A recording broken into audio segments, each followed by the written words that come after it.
It's only August 5th, but we've already had 3 monster deals drop this month, starting with Mikal Bridges on August 1st.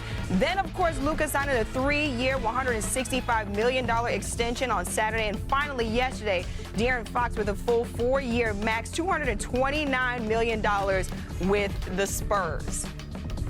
Amina Smith in for Malika Andrews. I'm joined by our cast of writers. We got David Dennis Jr., Ramona Shelburne, and Hall of Famer Mark Spears. And guys, thank God we are not writing the checks, okay? Because they're handing out money like it is absolutely nothing, but a lot more of that to come. So let's go and take a look. And here are some of the biggest names who are still eligible to sign extensions this summer. Starting in Houston, the Rockets made a big move getting Kevin Durant. However, he is on the final year of his current deal. They can offer up to 2 years, $118 million for that extension. So, David, how should the Rockets play this? They should just pay the guy. It's Kevin Durant. He's still playing as well as he has been. You know, he said that he wants the next team to be his last team. I think he believes that. I think the Rockets factor that in when they traded for him. I think this is just going to happen. Yeah, and then you have Mikal Bridges also, not the only nick up for an extension. Karl Anthony Towns also eligible. Now he has 3 years left on his contract. However, could tag on 2 years for $145 million.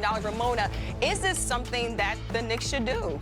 I think they will do it at some point. The question is, what does it look like? Every single other guy in this core has taken just a little bit less, and that started with Jalen Brunson.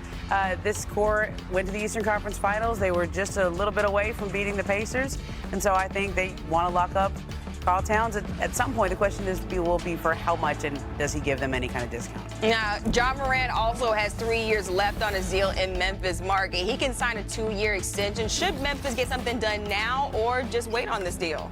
I feel like they're going to be patient. You know, it's been a tumultuous couple seasons, injury play, couple seasons for Ja Morant, and unfortunately, they probably feel like he needs to prove himself a little bit and show that, you know, the talent's not a problem, but the issues have been.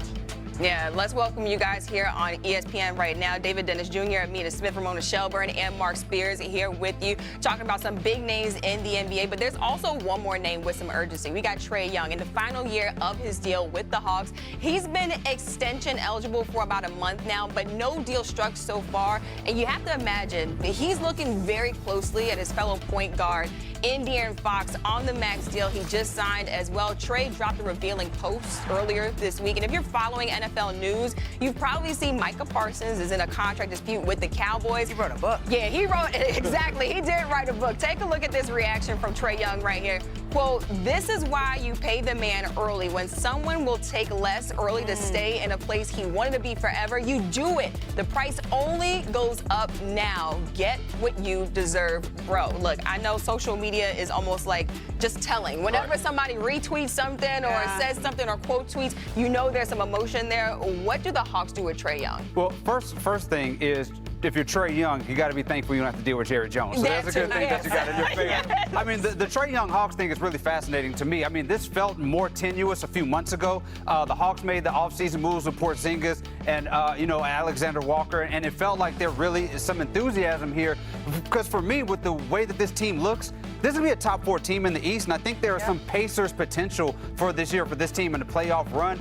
The question, if you're the Hawks, is Trae Young the guy? Can he be your Tyrese Halliburton with the size, with the defensive liabilities? Add in the fact that if you do give him this contract, you got some young guys who are going to be coming up that overlap with this contract. And then you have to think about what's the market for Trae Young if he goes out there? Is he going to get max money somewhere else? But on the other hand, you have to pay the tax of being the Hawks. This is the biggest star you've had in 35 years. Stars do not come to Atlanta. So then you have one who's already in your pocket. You may kind of want to pay the guy. And again, like I said, you have a potential to make a real playoff run. I don't think you want this contract thing hovering over this year as you're trying to coalesce around this star. Yeah. You know, Trae has done a lot to show that he's invested in the Hawks. Nickeil Alexander-Walker, Kennard, he convinced them to sign with the Hawks.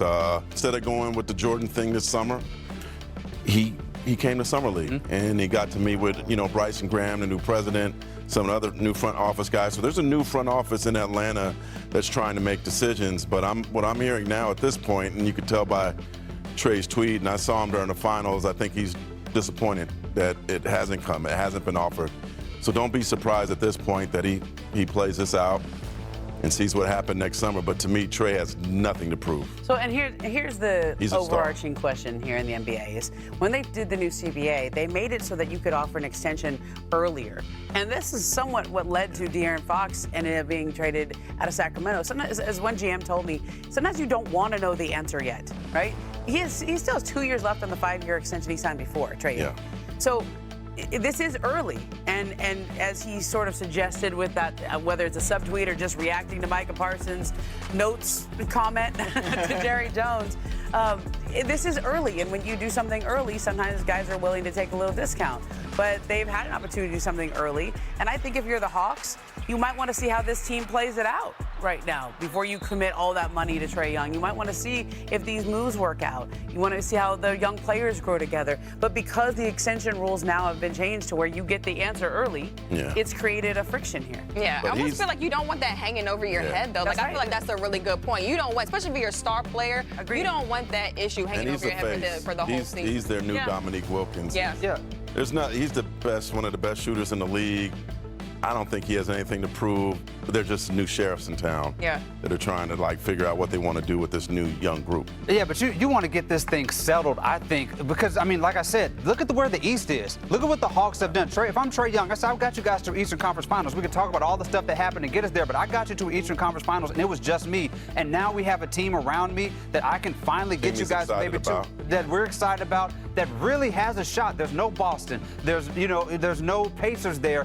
Let's just get this thing figured out, and trust me, from everything I've done, trust me to get us over that hump, because I can do it. Yeah, there's a lot to unpack with that Trae Young situation this offseason and going into next season. It's just 24 hours since the Spurs inked the same max deal with De'Aaron Fox, so let's take a look back at their offseason. The Spurs have had one of the busiest offseasons in the league. They saw Greg Popovich step down as head coach, with Mitch Johnson taking over full-time. Johnson coached the final 77 games last season for San Antonio. The Spurs made 2 lottery picks this year, taking Dylan Harper with the 2nd pick in the draft and Carter Bryant with pick 14. Both rookies showed some serious promise at Summer League in their first action after being picked. And San Antonio continued to get good news this summer as Victor Wembanyama was cleared to return to basketball activities. Wemby was shut down for the season in February due to a blood clot in his right shoulder. However, the 21-year-old is set to return this season. And then his all-star teammate De'Aaron Fox got his max extension on Monday. Fox inked a 4-year deal worth $229 million and keeps him in San Antonio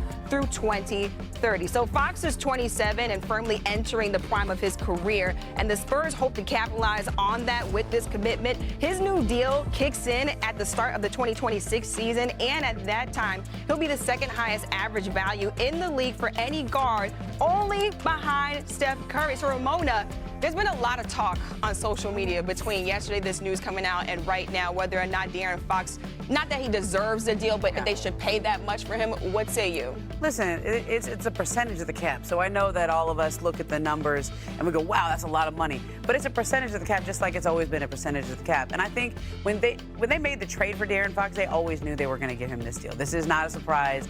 There was no debate within the Spurs.